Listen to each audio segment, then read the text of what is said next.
집중되고 있는 상황입니다. 이러한 제안은 국가 안보와 영토 주권에 대한 한국 국민의 높은 관심을 반영하며 중국 해군의 백령도 앞바다에서의 대규모 해상 훈련과 같은 지역 내 군사적 긴장 상황에 대한 적극적인 대응 전략으로 해석됩니다. 이 유명 인사의 발언은 한국이 지역 안보와 주권을 지키기 위해 더 강력하고 적극적인 조치를 취해야 한다는 주장을 담고 있습니다. 경렬비 열도의 활주로나 공항과 같은 군사 및 민간 시설을 건설하자는 제안은 해당 지역의 전략적 중요성을 인식하고 이를 강화하려는 의도에서 비롯된 것으로 보입니다. 이는 또한 해당 지역에서의 한국의 영향력을 더욱 공고히 하고 필요시 신속한 군사적 대응을 가능하게 하는 기반을 마련하려는 목적도 내포하고 있습니다. 한편 독도에 관한 영유권 분쟁이 한국의 압도적인 지배력으로 인해 사실상 종결됐다는 해석은 이 지역에서 한국의 입지를 더욱 강화하려는 의지의 표현으로 볼 수 있습니다. 이러한 주장은 한국 내에서 영토 주권에 대한 자긍심을 높이고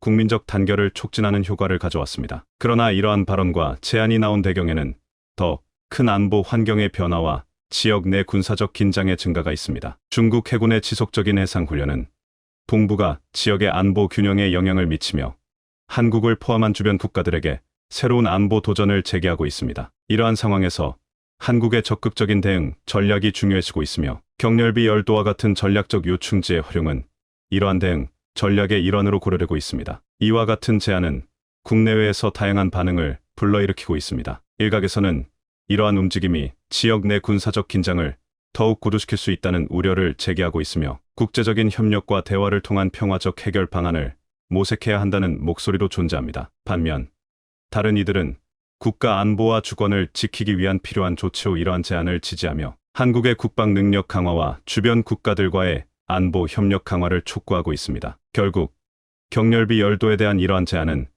한국의 국가 안보 전략과 영토 주권을 강화하기 위한 노력의 일환으로 볼 수 있으며 이는 한국이 직면한 국제적, 지역적 안보 환경 변화에 적극적으로 대응하고자 하는 의지를 반영합니다. 이러한 대응은 단순히 군사적 조치에 국한되지 않고 외교적 노력과 지역 안정성 유지를 위한 국제 협력에도 중점을 둬야 합니다. 경렬비 열도에 대한 계획과 같은 구체적인 조치들은 이러한 광범위한 전략의 일부분으로 통합되어야 하며 주변 국가들과의 긴밀한 협의와 공조를 통해 진행되어야 할 것입니다. 또한 국민적 여론의 집중은 정부의 정책 결정 과정에 중요한 영향을 미치며 정부는 이러한 여론을 반영하여 보다 투명하고 책임감 있는 방식으로 정책을 수립하고 실행해야 합니다. 경렬비 열도와 같은 전략적 요소에 대한 결정은 국가의 장기적인 이익과 지역의 평화 및 안정을 최우선으로 고려하여 신중하게 이루어져야 합니다. 한편으로 이와 같은 조치가 지역 내 다른 국가들과의 관계에 미치는 영향을 세심하게 고려하는 것도 필수적입니다. 지역 안정성을 해치지 않는 범위 내에서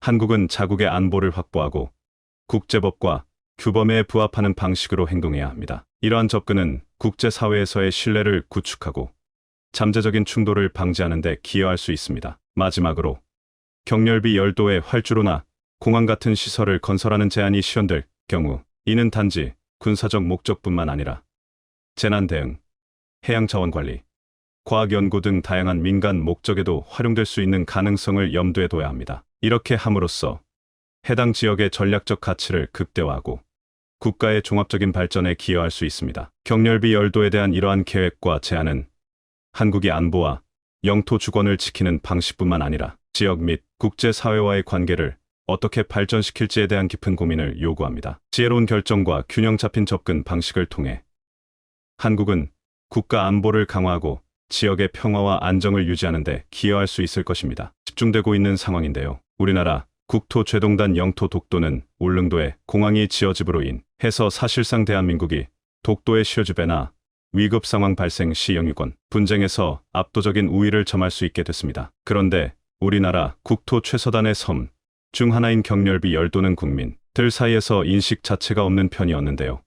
심지어는 무인도로 방치돼 있던 경렬비 열도가 중국에서 비밀리에 메일을 하려던 시도가 있었던 바람에 우리 국민들 사이에서 크게 알려지기 시작했습니다. 만약 그 당시에 경렬비 열도가 중국에게 넘어갔더라면 우리나라와 중국 간의 국경은 서경렬비도와 북경렬비 열도 사이가 됐을 것이라며 많은 국토 전문가들은 서경렬비 열도의 중국 매입이 무산된 것에 그런데 이번에 나온 경렬비 열도 활주로 건설 방안은 우리나라의 국토를 지키는데 상당한 도움일 수 있을 것이라는 분석이 나옵니다. 독도가 두 개의 섬 동도와 서도로 나누어져 있다면 경렬비 열도는 동경렬비도, 북경렬비도, 서경렬비도 이렇게 세 개의 섬으로 구성되어 있습니다. 그 중에서 동경렬비도가 가장 큰 섬으로 길이가 약 1.3km에 달해서 이 섬을 활용하게 될 경우에는 효과적인 활주로의 건설이 가능할 것이라는 분석이 나오고 있습니다. 등경열비도는 현재 민간 소유의 섬이지만 지구 단위 계획 및 개발, 고시를 통해 공항 건설 지역으로 지정하게 될 경우 감정평가를 통해 적절함과 격에 수용하여 국유화를 진행할 수 있습니다. 등경열비도는 기다란 모양의 섬으로 길이는 대략 1.3km 수준에 달해서 현재 울릉도에 건설 중인 울릉공항 정도의 활주로 규모가 나올 수 있는 상황입니다. 그뿐만 아니라 현재 동경열비도는 크게 보존할 만한 자연군락이나 주민들이 없기 때문에 크게 바다를 매립해서 지을 필요가 없이 지면을 깎아서 활주로를 건설하면 되기 때문에 아주 좋은 조건인데요. 바다를 많이 매립해야 하는 울릉도와 대비해서 아주 저렴한 비용으로 활주로의 건설이 가능할 것으로 분석됩니다. 이 때문에 마치 태평양 바다를 미국의 것으로 만들어준 미드웨이 환초처럼 경렬비로의 활주로를 중심으로 한 기지가 만들어지게 될 경우에는 서해바다 일원이 한국의 바다, 시 오브 코리아가 될 수 있다는 분석이 나옵니다. 사실 중국과 한국과의 해상패권 전쟁에서는 사실상 한국이 패배했다는 지적이 나옵니다. 우리나라 서해바다는 어느새 누리끼리한 바다라는 뜻의 황해로 변경돼 버렸고 아름다운 남해바다 역시 우리가 모르는 사이의 동진아해라는 이름으로 굳어져 버렸습니다. 이렇게 이름에서만 빼앗긴 것이 아니라 우리 서해바다를 지키는 서민 백령도, 경렬비열도 과거도 이 섬들의 부근에서는 중국의 해군, 이 한국에 통보도 하지 않고 항행을 하며 사실상 한국의 앞바다를 마음껏 휘젓고 있는 상황입니다. 여기에 더해서 과거 적성국이자 중국의 맹방인 러시아 공군과 합세하여 한국의 영해와 영공을 마음껏 휘젓고 다니고 있는 상황입니다. 이런 상황에서 우리나라에서는 백령도, 흑산도의 국토안보의 보호를 위한 공항을 건설하기로 하였으나 울릉도 공항만 착공을 하고 백령도와 흑산도 공항은 사업성과 환경단체들의 반발로 인해서 추진의 난항, 이러한 상황 속에서 무인도로 방치돼 있던 경렬비열도가 국가관리 연안항 앱이 지정이 되면서 우리나라 국토 그중에서도 서해안의 최서 단섭들에 대한 국민적 관심이 집중되고 있는 상황입니다. 경렬비열도가 국가관리 연안항이 지정되면 일반 지자체에서 항만을 건설하는 게 아니라 중앙정부 차원에서 항만 조성을 담당하게 되며 어느 정도 규모가 있는 전략기지가 조성되는 것입니다. 이곳에는 해군정이나 해경정이 정박할 수 있는 저반시설과 어민, 의뢰한 입도 지원 시설이 만들어져 서한국 국민들의 실효 지배가 가능해지며 또한 한국의 행정 및 국토관리가 더욱 용이해지게 되는데요. 특히 경렬비 열도는 무인도로 사람이 거주하고 있지 않은 상황이어서 이러한 국가관리 연안항 지정은 국가 안보에 매우 중요한 영향을 줄 수 있을 것으로 분석됩니다. 국가관리 연안항과 더불어 경렬비 열도에 얼마 전 라디오 방송에서 제안됐던 내용처럼 활주로가 건설된다면 아주 효과적인 복합 해군기지가 만들어질 수 있을 것으로 분석됩니다. 특히 경렬비 열도는 산업시설 밀집, 도가 높은 수도권 지역 충청남도, 혼합권의 신규 개발 지역을 효과적으로 보호할 수 있게 되는데요. 최근 미국에서는 인천의 송도, 국제도시, 납, 평택항을 중심으로 한 경기 충남, 산업벨트 지역, 그리고 새만급 이렇게 세 지역에 대대적인 투자를 하고 있습니다. 미국은 이곳에 세계 최대 군사기지 건설과 첨단 도시개발 지원 사업을 통해 한국의 서해안 지역이 특정 국가에 잡식되는 것을 방지하기 위해서 한국과 긴밀한 협력을 맺고 있는 상황입니다. 이 때문에 이 지역을 보호할 수 있는 경렬비 열도는 훌륭한 안보 기지가 될 것이고 백령도 경렬비, 도 흑산도의 공군기용 활주로가 건설된다면 사실상 대한민국에 의해 서해의 패권을 장악할 수 있는 불치팡모가 될 수 있을 것으로 분석됩니다. 최근 중국은 남중국해 해상에서 무분별하게 자신들의 해상 영토를 입위로 선포를 해놓고 국제법상 항행의 자유가 있는 구역의 임의로 인공섬 건설과 국경을 설정해서 크게 긴장이 형성되고 있습니다. 이 때문에 주변 동남아시아 국가들은 물론이고 미국, 영국, 프랑스와 같은 나라들에서 해군성을 파견해 공동 군사작전을 펼치면서 군사적 충돌 위기가 크게 갑질되고 있는 상황인데요. 이러한 자유민주진영 국가들은 공해상에서의 통행권과 남중국 해가 공해 상입을 주장하며 대규모 해상 병력을 남중국해에 파병하여 이른바 항행의 자유 작전을 펼치고 있는 상황입니다. 그런데 최근 충격적이게도 중국 이 남중국해에 이어서 서해 해상 동경 124도를 자신들의 해군작전 구역으로 강제적으로 설정해놓고 우리나라의 해군 선박이 넘어오지 말라고 강력하게 경고하고 있는 상황입니다. 이 지역은 분명한 공해상의 지역으로 항행의 자유가 있는 지역임에도 중국의 요구에 다소 무기력하게 순응하며 항의조차 하지 못하는 모습이 나와서 안타까움을 자아내고 있는 상황입니다. 그뿐 아니라 백령도 흑산도에 건설하려던 공항 이 환경단체나 기재부의 예비 타당성 조사 탈락으로 인해서 좌초 위기에 직면해 큰 안타까움을 주고 있습니다. 이 때문에 대한민국의 서해바다가 중국에게 완전히 잠식당할 위기에 처하고 있는 게 아니냐는 의견들이 나와 충격을 주고 있습니다. 그동안 많은 우리나라 국민들 사이에서 우리나라의 최서단에 어떠한 섬이 있는지 또 어떠한 군사적 긴장 상황이 있는지 알고 있지 못해 안타까운 상황이었는데요.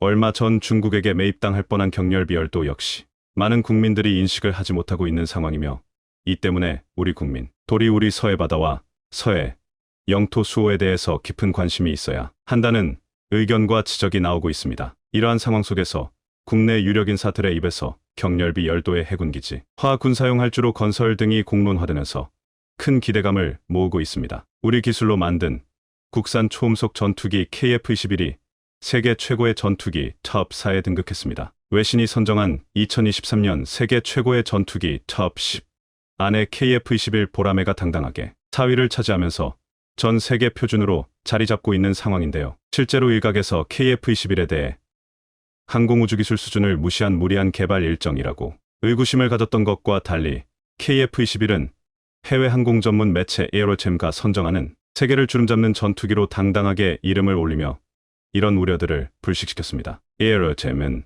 KF-21은 스텔스 기능, AESA 레이더 시스템과 더불어 F-35를 기반으로 하는 기술을 통합했다며 4.5세대와 5세대 전투기 사이에 위치해 있다고 평가했습니다. 실제로도 KF-21은 정교한 레이더, 복잡한 무기 시스템 등 최첨단 기능을 탑재하면서 가장 최근에 개발된 전투기답게 5세대 전투기와 호환되는 기능들을 상당 부분 갖추고 있는데요. 그런데 에어로챔이 이 선정한 세계 최고의 전투기 톱 10이 어딘가 모르게 이상한 점이 있어 주목되고 있습니다. 다름 아니라 중국 제22 KF-21보다 더 높은 2위를 기록하는 말도 안 되는 일이 벌어졌기 때문입니다. 중국 최초의 5세대 전투기로 알려진 제20은 F-22 Su-17과 경쟁하도록 설계됐는데 현재 중국은 이와 관련해 정확한 능력에 대해 입을 다물고 있는 상태입니다. 즉, 이번 결과도 검증되지 않은 중국이 자랑한 스펙 그대로를 반영한 것으로 보이는데요. 하지만 이렇게 중국이 자랑하던 제22 사실은 하나하나 따져보면 한국의 KF-21에 안 되는 이유가 많다고 하는데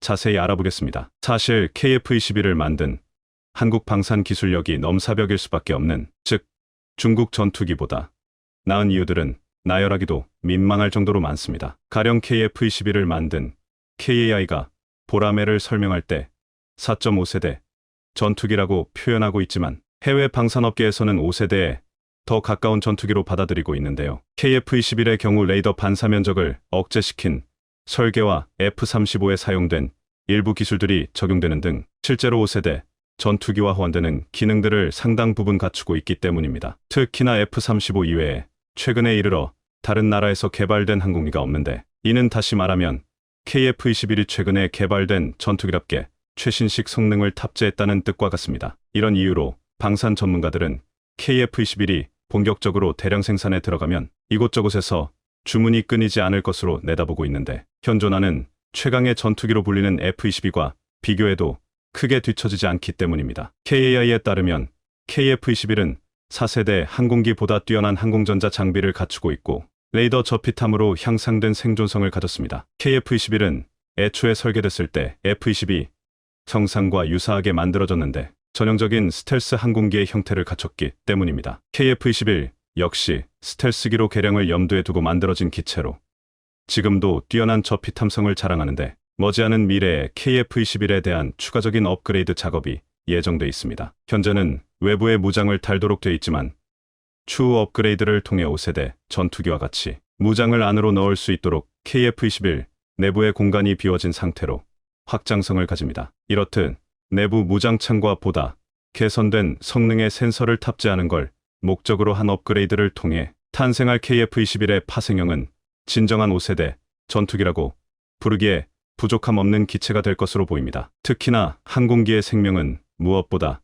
엔진이 중요한데 중국의 경우 러시아 엔진을 베껴 이를 중국산 전투기에 장착했는데 성능이 좋지 않은 걸로 아주 유명합니다. 이런 사실을 중국도 알고 있는지 중국도 엔진과 관련해 세세하게 공개하지 않고 대량 생산도 하지 않고 있는데 F-35 데이터를 해킹해서 만들었다고 알려진 스텔스기 J-20 또한 성능이 상당히 많이 떨어진 것으로 전해집니다. 실제로 항공기 엔진을 개발하는 건 전투기를 개발하는 것보다 더 어려운 고도의 기술력을 요하며 동시에 막대한 자금이 투입되는데요. 하지만 이 어려운 일을 한국은 차근차근 진행하며 중국과 다른 행보를 보이고 있습니다. 현재 KF-21에 들어가는 엔진은 미국산 F-414이지만 현재 한화에어로스페이스에서 엔진 국산화를 위해 개발하고 있으며 현재 30%대가량 국산 부품을 넣어 엔진 기술 도입 생산을 하고 있는 상황입니다. 따라서 본격적으로 KF-21을 생산하게 될 즈음엔 한화에어로스페이스에서 KF-21에 탑재될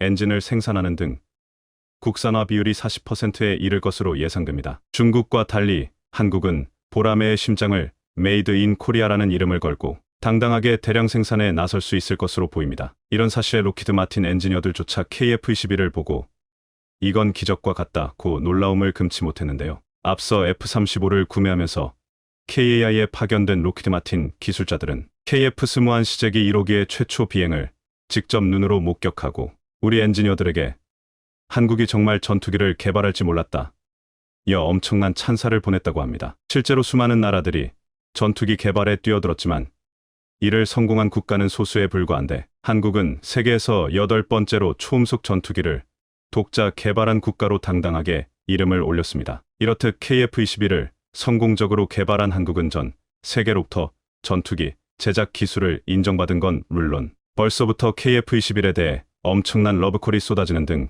대기표를 뽑아야 할 정도라고 하는데요. KF-21이 스텔스 성능을 갖춘 현대적인 전투기인 4.5세대 전투기를 만들었다는 점에서 현존하는 최신 전투기인 미국의 5세대 전투기에 버금가는 성능을 보유하고 있기 때문입니다. 첨단 기술 이전을 극도로 꺼리는 이유로 KF-21은 미국산 전투기처럼 100% 완벽한 스텔스 기능은 갖추지 못하지만 최신 위상 배열 레이더를 탑재한다는 것, 다양한 미사일로 무장할 수 있다는 것 등 5세대 전투기에 버금가는 것으로 평가받습니다. 특히나 한국은 폴란드 사례를 볼 때 KE-K9, FA-50 등 다른 무기 체계들과 함께 상대국의 패키지 D를 제한할 수 있는 방산 여력을 갖추고 있기 때문에 KF-21의 수출이 더욱더 잘 될 수밖에 없는데요. 더구나 KF-21의 비행 성공으로 간접적으로 FA-50의 기술력도 검증받은 셈이라 앞으로도 한국의 방산 수출은 청신호가 켜진 상황입니다. 그런데 상황이 이러자 중국이 황당한 주장을 펼치며 찬물을 끼얹으려 하고 있습니다. 한국의 KF-21과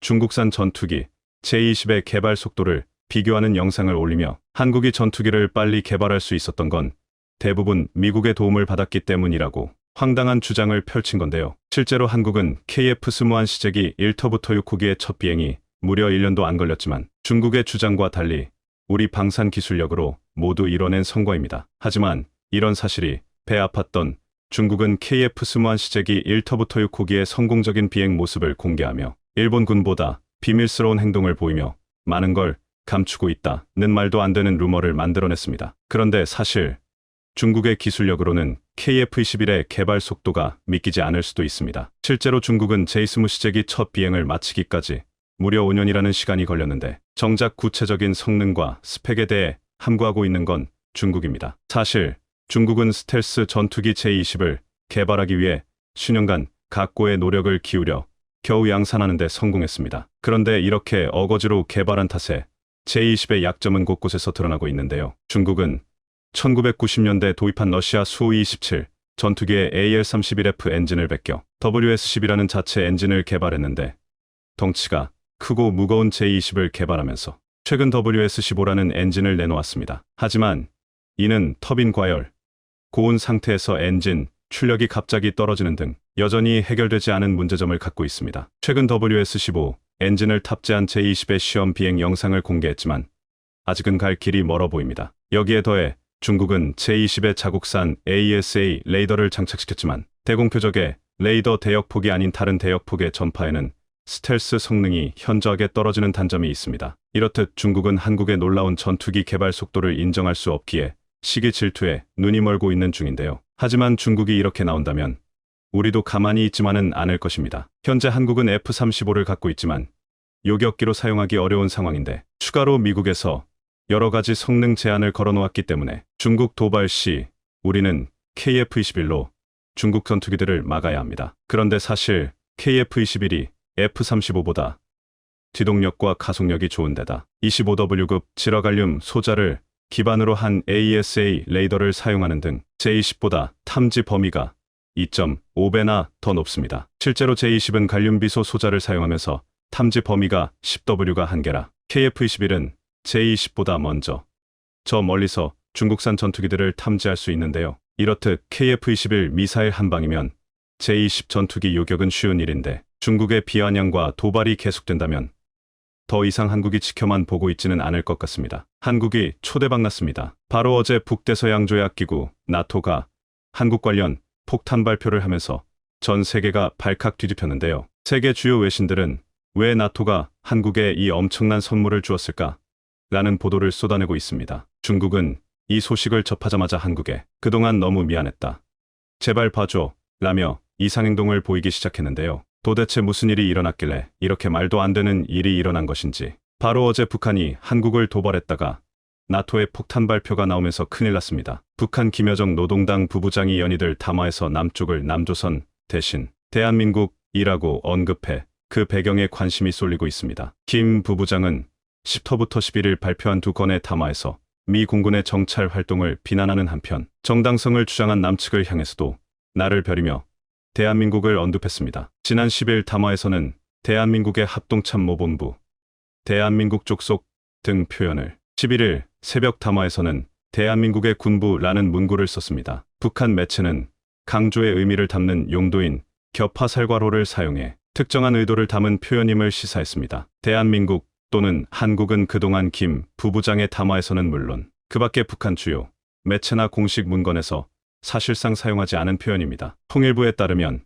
기존의 북한은 남북정상회담 등 회담 관련 사항, 남북합의문, 국내외 언론이나 제3자 발언 인용 등 극히 예외적인 경우에만 공식 문건과 관영 매체에서 대한민국 또는 한국을 표현했습니다. 구병삼 통일부 대변인은 이번 김여정의 두 차례 담화와 같이 대남 비난 메시지 차원에서 대한민국을 언급한 것은 최초라고 말했습니다. 북한은 남측을 보통 남조선 또는 비난할 경우 남조선 괴뢰 등으로 지칭해왔습니다. 이는 우리가 북한을 통일을 지향하는 과정에서 생겨난 잠정적인 특수관계 대상으로 규정하듯 북한도 남측을 같은 민족 또는 통일의 대상으로 보는 관점이 반영된 것입니다. 하지만 김 부부장이 김정은 국무위원장의 위임을 받아 발표한 담화에서 직접 대한민국 표현을 사용하면서 북한이 이제 남측을 별개의 국가로 보겠다는 입장을 공식화했다는 분석이 나왔습니다. 즉, 한반도 정세 악화와 함께 대남대미 협상 전망이 어두워지면서 북한의 정책이 협력을 통한 관계 변화의 모색에서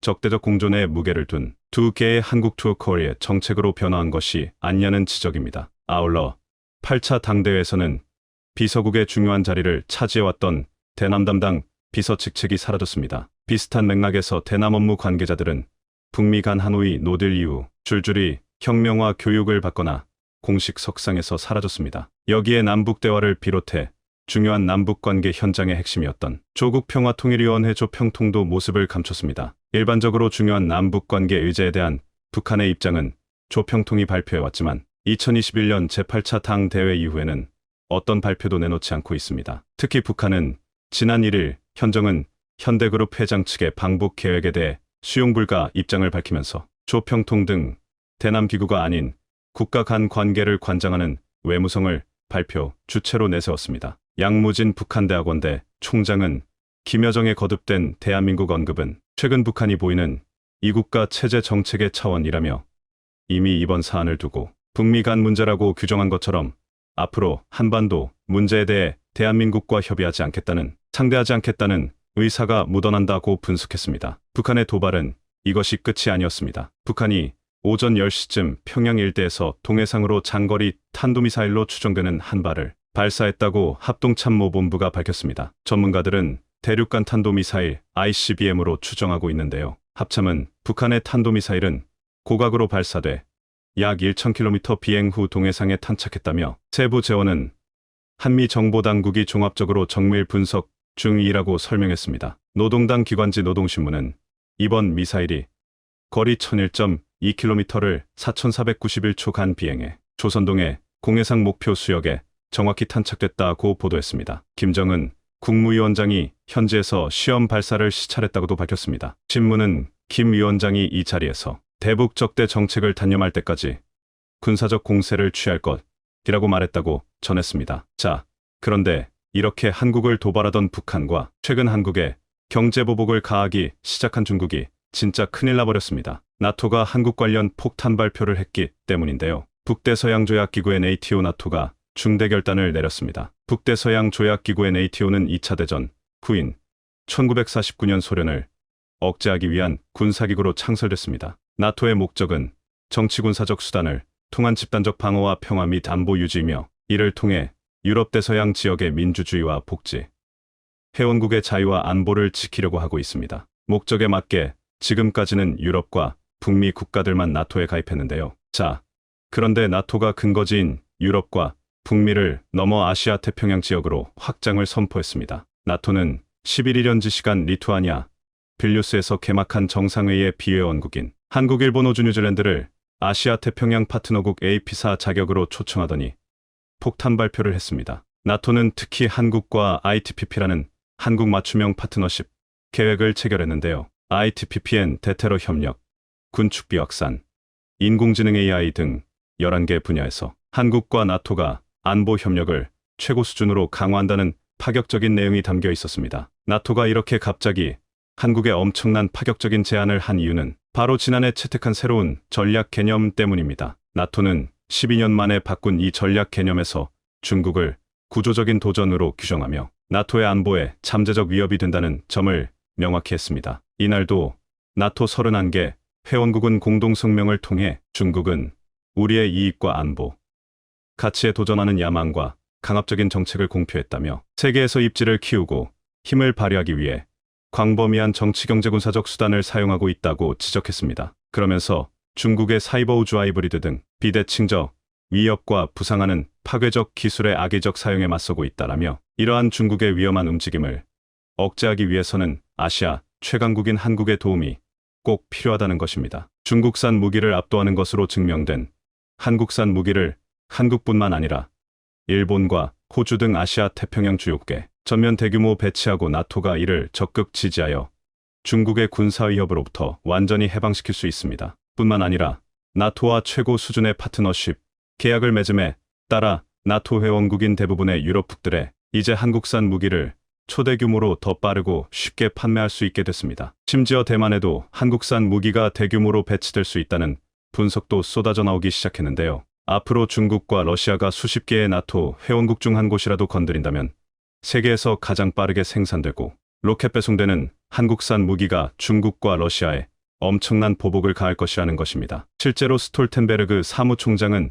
전날 미 외교전문지 포린 어페어스에 기고한 글에 중국 정부는 갈수록 강압적이 되어가는 대외적 행동, 억압적인 국내 정책 등으로 인해 나토의 안보와 가치, 이익에 도전할 뿐 아니라 중국은 한국을 위협하고 괴롭히고 있다라며 나토는 한국과 협력을 대폭 늘려 세계의 규칙 기반 질서를 수호하기를 기대한다고 적었습니다. 그러면서 중국을 포함한 독재 국가들은 우크라이나에서 러시아가 벌이는 행동을 주시하고 있다며 올해 초 방문했던 한국과 일본 지도자들은 유럽에서 벌어지는 일이 내일 아시아에서도 일어날 수 있다는 우려를 분명히 했다고 덧붙였습니다. CNN은 스톨텐베르그 사무총장은 대만을 명시적으로 거론하지는 않았으나 중국 공산당이 대만섬을 통일시키려 한다는 점에서 우크라이나 전쟁과 대만 문제는 분명하게 비교가 된다고 해석했습니다. 또한 얼마 전 CIA에 의해 밝혀졌듯 중국은 대만을 통일시키는 과정에서 한반도에도 엄청난 공격을 가할 수 있다는 충격적인 뉴스가 전해졌는데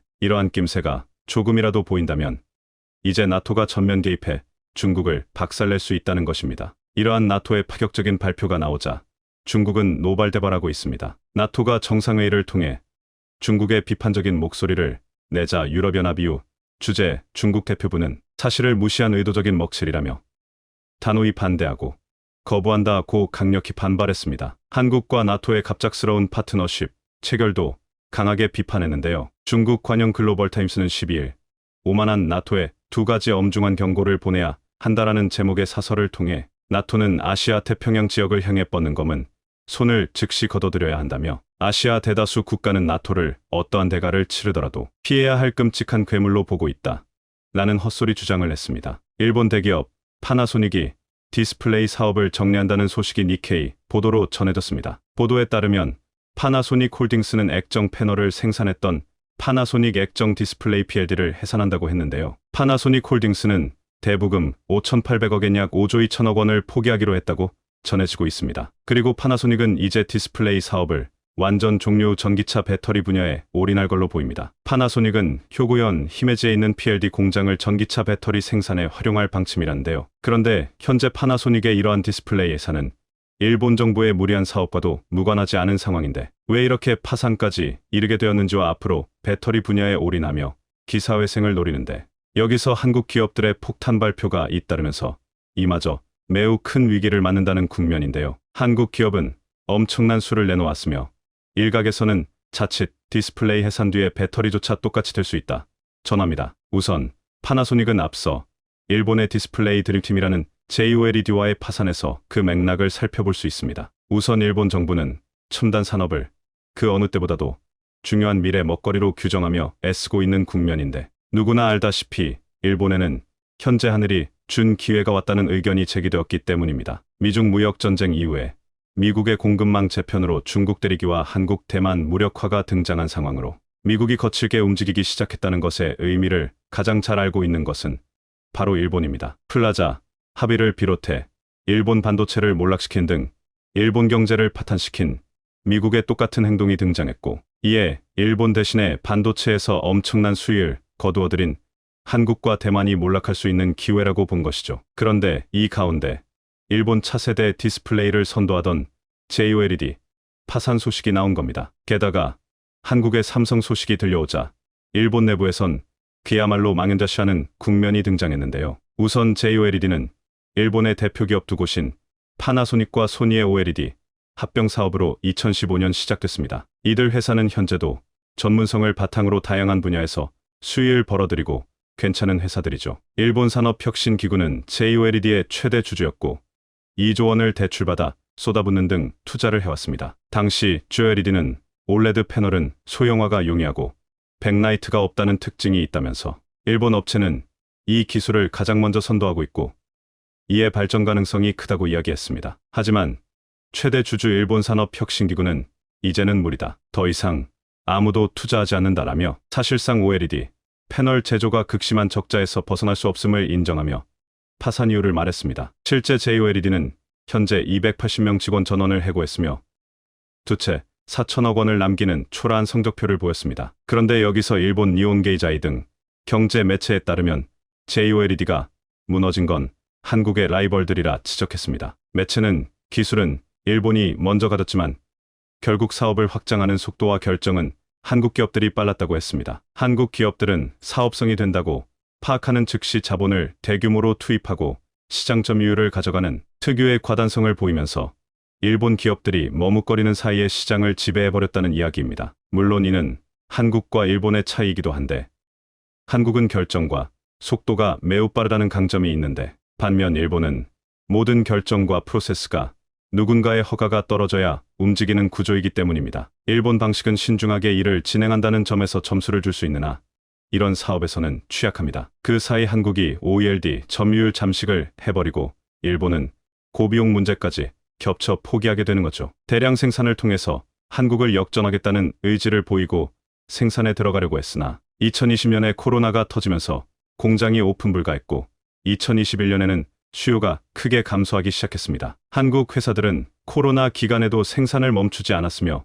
그간 쌓아놓은 물량으로 2020년에 엄청난 흑자를 올렸지만 JOLED는 한참 팔아야 할 때 물량이 없다가 수요가 꺾이기 시작한 2021년부터 물량이 생산되니 이는 대규모 적자로 이어진 겁니다. 게다가 한국 회사들은 OLED 패널을 크기별로 생산해 모든 수요에 대해 준비가 되어 있었지만 JOLED는 PC, 모니터에 들어가는 중형 패널만 사용하니 더욱더 몰락이 가속화되어 버린 겁니다. 그런데 여기서 일본의 OLED 연합은 파산하면서 실수를 하는데 관련 지식 노하우와 기술을 못 재팬 디스플레이에 넘겨주기로 했다는 것으로 이 역시 질타를 받고 있는 상황이기도 합니다. 애플이 1억 달러 가량을 투자했으나 역시 밑빠진 독에 물붓기가 되어버린 형국입니다. 또한 JDI 내부적으로도 직원이 수억엔을 횡령하는 등 방만한 경영까지 겹쳐 이를 그르쳐 버린 겁니다. 결국에는 다 미루다가 샤프가 인수하게 되었고 누더기 회사가 되면서 어렵게 경영을 이어나가고 있습니다. 따라서 현재 JOLED가